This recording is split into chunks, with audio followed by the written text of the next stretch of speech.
Hello students, आप सभी का स्वागत है रेडियंस आईएएस में। आज हम लोग अपने उत्तराखंड के नेक्स्ट लेक्चर की तरफ बढ़ रहे हैं, जिसमें हम लोग उत्तराखंड के क्लाइमेटिक कंडीशंस के बारे में पढ़ने वाले हैं। इस लेक्चर सीरीज में एक भी वीडियो को बिल्कुल मिस मत करिएगा। This is going to be really beneficial for you in respect to any exam which you are going to give in Uttarakhand. So चलिए शुरू करते हैं हम लोग। So the climate of Uttarakhand is temperate in nature, which is being marked by the seasonal variations in temperature and affected by the tropical monsoons. So पहली चीज आपको ये ध्यान रखनी है कि यहाँ पर आपको temperate type of climate जो है वो दिखता है, which has been affected by the tropical monsoons. In the period of a 12 month, the January is the coldest month and the hottest month is the July, जहाँ पे temperatures जो है वो vary करते हैं and जो annual precipitation है Uttarakhand state के अंदर, that is approximately 60 inches or 1500 mm of annual rainfall. This rainfall is majorly affected by the southwest monsoon. आपने मानसून के बारे में पढ़ा होगा, सो आप ये जानते होंगे इस बेल्ट के अंदर मेजरली जो रेनफॉल का कारण है that is majorly because of the winds which is being affected through the southwest monsoons which blows from July through September. Floods और landslides मेजर प्रॉब्लम है उत्तराखंड स्टेट की। रेनी सीजन के अंदर आपको यहाँ पे फ्लड्स और लैंडस्लाइड्स जो है वो काफी बड़े स्ट्रेचेस में जो है वो देखने को मिलते हैं। In the northern part of the state 10 to 15 feet और 3 to 5 meters of snowfall is common between December to March. अगर हम लोग फॉरेस्ट टाइप की बात करें कि उत्तराखंड में आपको किस तरीके का फॉरेस्ट टाइप दिखेगा, तो यहाँ पे आपको मेजरली 4 तरीके के फॉरेस्ट टाइप्स दिखते हैं। एक्सट्रीम नॉर्थ में अगर हम चले जाएं तो आपको अल्पाइन मीडोज दिखते हैं। In Great Himalayas, we found temperate forest. In Lesser Himalayas, we found tropical deciduous forest. And in the parts of the Tarai region, you found thorn forest. अगर आपको नहीं पता कि उत्तराखंड में कौन से हमारे तेराई के इलाके हैं, सो आप हमारी उत्तराखंड की सीरीज के प्रीवियस लेक्चर्स को देख सकते हैं। वहां पे हम लोगों ने आपको ये बताया है कि उत्तराखंड स्टेट के अंदर कौन से ऐसे रीजन हैं जो तेराई के रीजन के अंदर आते हैं। So do watch our previous lectures. According to the official statistics, more than 60% of Uttarakhand is under the forest cover. In actuality, however, the coverage is much less.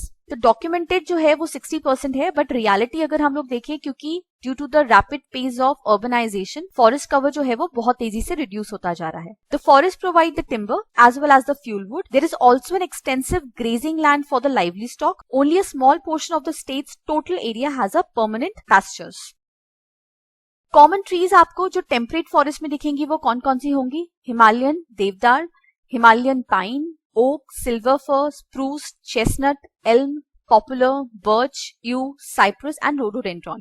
कई बार ट्री की स्पीशीज के बारे में पेपर में पूछा जा चुका है, सो इस इंफॉर्मेशन को जरूर ध्यान रखिएगा।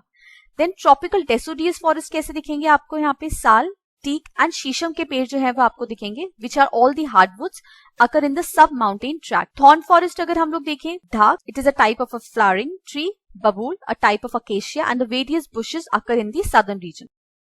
एनिमल लाइफ के बारे में बात करें अगर हम लोग, सो उत्तराखंड की जो एनिमल लाइफ है, it is a rich array of the animal life. किस तरीके के मैमल्स आपको यहाँ पे देखने को मिलते हैं? We found tigers, leopards, elephants, wild boars, sloth bears. You even find crocodile in some of the areas. एक टाइम पे यहाँ पे आपको लायंस एंड राइनासोरस भी देखने को मिलते थे, but now they have become extinct in this region. The common birds which we found in Uttarakhand, they are pigeons, doves, ducks, partridges, peacocks, jays, quail and woodpeckers. A number of national parks and sanctuaries have been established to preserve the Uttarakhand's wildlife. अब हम लोग कुछ facts देखते हैं उत्तराखंड के respect में in respect to the climatic conditions. In Uttarakhand summer season which ranges from mid March to mid June, उसको किस नाम से बुलाया जाता है? It is being called as Rudy और खारसाऊ। During the summers in Uttarakhand, we normally found the tropical conditions over here. During summer seasons, Shivalik receive highest rainfall and Greater Himalayas respectively the lowest rainfall. The average annual rainfall state में कितनी होती है? 150 to 200 centimeter. During the rainy season, the maximum rainfall is received in which Himalayan region? It has been received in Outer Himalayas or the Shivaliks, which is more than 200 centimeter. A place in Shivalik Himalayas which usually experiences maximum rainfall during rainy season, it is Narendranagar in Tihri. Do remember this fact. During rainy season, lowest rainfall is experienced by upper reaches of Greater Himalayas. Highest amount of winter rainfall कहाँ पर experience होती है? Pauri Garhwal, Tehri, Almora and Dehradun. Maximum rainfall 2013 में state में किस district में हुई थी? It happened in Dehradun, that is 3265.2 mm. In state, On moving from south to north, the amount of rainfall received it decreases. तो do remember this pattern कि जब भी आप उत्तराखंड में साउथ से नॉर्थ की तरफ बढ़ेंगे तो अमाउंट ऑफ रेनफॉल जो है वो डिक्रीज होती भी जाएगी. मतलब सबसे ज्यादा रेनफॉल आपको सदर्न रीजन में मिलेगी और जैसे जैसे हम नॉर्थ की तरफ बढ़ेंगे रेनफॉल जो है वो कम होती चली जाएगी. The regions which are experiencing lowest temperatures, they are the upper reaches of the Greater Himalayas. State में लोएस्ट टेम्परेचर 2018 में कहाँ एक्सपीरियंस करा गया है? मुक्तेश्वर में. Maximum temperature it is in Pantnagar. Coldest month you know it's January, and then during December to January the phenomena of winter line occurs in Mussoorie. Other than Mussoorie, phenomena of winter line even occurs in Switzerland. तो winter line basically हम एक किसे कहते हैं? That during the sunset, see this is an image of the winter line, that during the sunset the false horizon that is formed at dusk for 15 to 20 minutes is known as a winter line.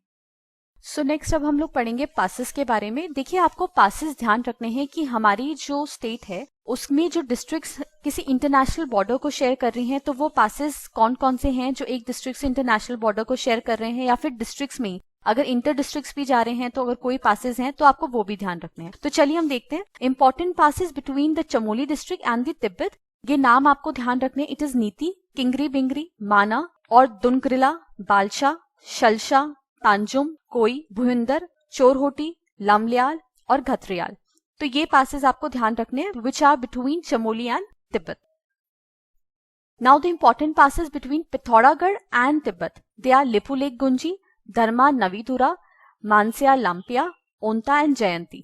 सो देखिए Lipulekh is very important क्योंकि ये काफी ज्यादा अभी आपके news में भी रहा था. नेपाल के साथ उत्तराखंड का एक इशू जो है वो कंटिन्यूसली अभी भी चल रहा है लिपुलेख लिम्पियादुरा के ऊपर. सो आपको ध्यान रखना है कि ये एक इंपॉर्टेंट पास है पिथौरागढ़ से तिब्बत के बीच में भी, और एक इंपॉर्टेंट रीजन जो नेपाल और इंडिया के बीच में भी एक डिस्प्यूटेड इशू बना हुआ है. Now the important passes between Uttarkashi district and the Tibet. Tangla, Mulingla, Nilang and Sakchola. Next important passes between Chamoli and Pithoragarh. अगर हम इंटर डिस्ट्रिक्ट भी ट्रैवल कर रहे हैं तो कौन से पासेस जो हैं वो पास करने पड़ते हैं? They are Lattudura, Topidunga, Marchok, Barahoti. Then the passes located between Uttarkashi and Himachal Pradesh. एक डिस्ट्रिक्ट से अगर हम दूसरे स्टेट की तरफ एंटर कर रहे हैं तो कौन से पासेस को क्रॉस करके जाते हैं? सो उत्तरकाशी और हिमाचल प्रदेश के बीच में जो पास है that is Shrikanta. Then a pass located between Pithoragarh and Bageshwar, it is trail pass. Pass located between Pithoragarh and Champawat district, it is Laspa. And then a pass located between Chamoli and Bageshwar district, it is Sundardunga. Pass located between Uttarkashi and Chamoli, Talandi Pass. Pass located between Dharma Valley and Vyas Valley, it is Sinla. Pass currently used for Mansarovar pilgrimage, it is Lipulekh Pass, which is in Pithoragarh district. Quanari Pass, which is near the Oli, it is in Chamoli district. Then Onta, Jasanti, Kingri Bingri are jointly known as Teendura. तो इसको जरूर ध्यान रखिएगा कि तीनदुरा जो है वो किसको कहा जाता है? तीन पासेस को मिलकर तीनदुरा कहा जाता है. Onta, Jasanti and Kingri Bingri, these are being called as jointly called as Teendura. Next अब हम लोग देखते हैं कि हमारे स्टेट के अंदर जो नेचुरल डिजास्टर्स हैं वो कौन कौन से हैं जिनकी वजह से स्टेट जो है वो सफर करता है और उनको मैनेज कैसे किया जा सकता है. So see natural disasters which are affecting our states, they are earthquake. हम जानते हैं कि उत्तराखंड स्टेट जो है वो एक अर्थक्वेक प्रोन रीजन के अंदर आता है. लैंडस्लाइड्स जो मॉनसून पीरियड में रेनी सीजन में काफी ज्यादा होती है. Cloud burst, floods, breaking of parts of glaciers, forest fires, etc. So these are the major reasons of the natural disasters. Then the regions which come under the high risk earthquake zone. The districts are Dehradun, Tiri, Uttarkashi, Nainital, Udham Singh Nagar. Then the districts which come under very high risk earthquake zone, that is zone 5. They are Chamoli, Rudraprayag, Almora, Pithoragarh, Champawat, etc. These are the districts which are under very high risk, that is zone 5, and the regions which are under zone 4. Then earthquakes occur due to a number of reasons, but in Uttarakhand, earthquakes are mainly due to the movement of the tectonic plates and due to the presence of the fault lines. So earthquake का जो majorly reason है कहीं पे भी आने का, उसका reason ही यही होता है कि जब there is a frequent movements in the tectonic plate and it releases the energy, and उस रीजन के अंदर आपके earthquakes आने के चांसेस होते हैं.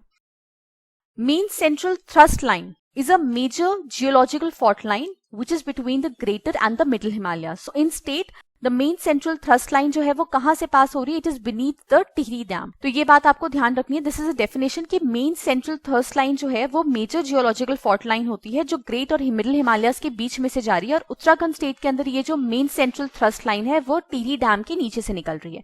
That's why it is being at a very risky zone. As per the latest research studies conducted by Wadia Institute, the most sensitive districts from point of view of Uttarakhand are Chamoli and Pithoragarh district. Then earthquake measurement stations जो है वो कहाँ पर हैं? They are in Dehradun, Tirri and Garudanga. Disasters causing maximum impact in state, they are landslides and floods. Reasons for occurrence of more landslides in state, it is just because of the increase in the human interface and the weak mountains, and due to these reasons there is a major reason कि क्यों landslides जो हैं वो state के अंदर काफी ज्यादा मात्रा में बढ़ चुके हैं अब। The largest landslide and floods recorded in the history of state is a Kedarnath flood which happened on 16 June 2013. Casualties occurred due to disaster of 16-17 June 2013 and more than 5,700 people presumed to death. Economic loss incurred due to disaster was around 13,000 crore.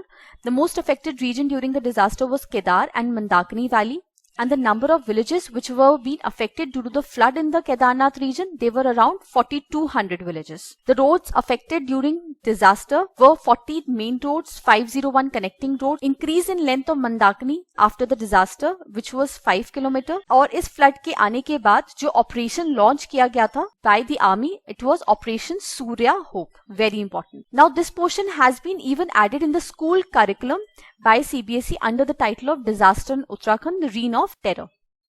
7-member disaster management advisory committee was established. Kedarnath floods के बाद एक disaster management advisory committee का formation किया गया था which included the 7 members, जिसने अपनी report दी थी एंड ये बताया था कि किस किस ग्राउंड्स के ऊपर ये जो फ्लड्स हैं वो आए थे और कितना डिस्ट्रक्शन इस फ्लड्स ने किया है। For providing early relief and evacuation, SDRF was constituted in state consisting of 7 companies on the lines of NDRF. For disaster management, the state has been divided into 25 sectors. Construction activities were banned on the river bank, keeping in mind the destruction caused on the river bank. तो जब भी government कोई भी approval करती है river bank के ऊपर construction activities के लिए, it can lead to such disasters. So the construction activities are banned on river bank, keeping in mind the destruction caused on the river bank on 1 July 2013. So इसके साथ हम लोगों ने अपना क्लाइमेट इंपॉर्टेंट पासेस और natural disasters and उसका management कैसे कर सकते हैं उस चीज को हम लोगों ने कवर कर लिया है. So this completes with our 4th lecture on the Uttarakhand series. I hope आप हमारी सीरीज को एंजॉय कर रहे होंगे, सारी वीडियोस को देख रहे होंगे. अगर आपके कोई भी डाउट्स हैं आप हमसे कमेंट सेक्शन में पूछ सकते हैं. आपकी कोई भी क्वेरी है आप हमारे मेल आईडी पे अपनी क्वेरी रेज कर सकते हैं. अगर आप हमारे कोई भी कोर्सेज को ज्वाइन करना चाहते हैं आप हमें कॉन्टैक्ट कर सकते हैं. So keep watching this series, do subscribe to our channel, do hit a like button. Stay tuned, be safe. So मिलते हैं आपसे अगली सीरीज के अंदर. Till then, be safe, take care. Thank you so much.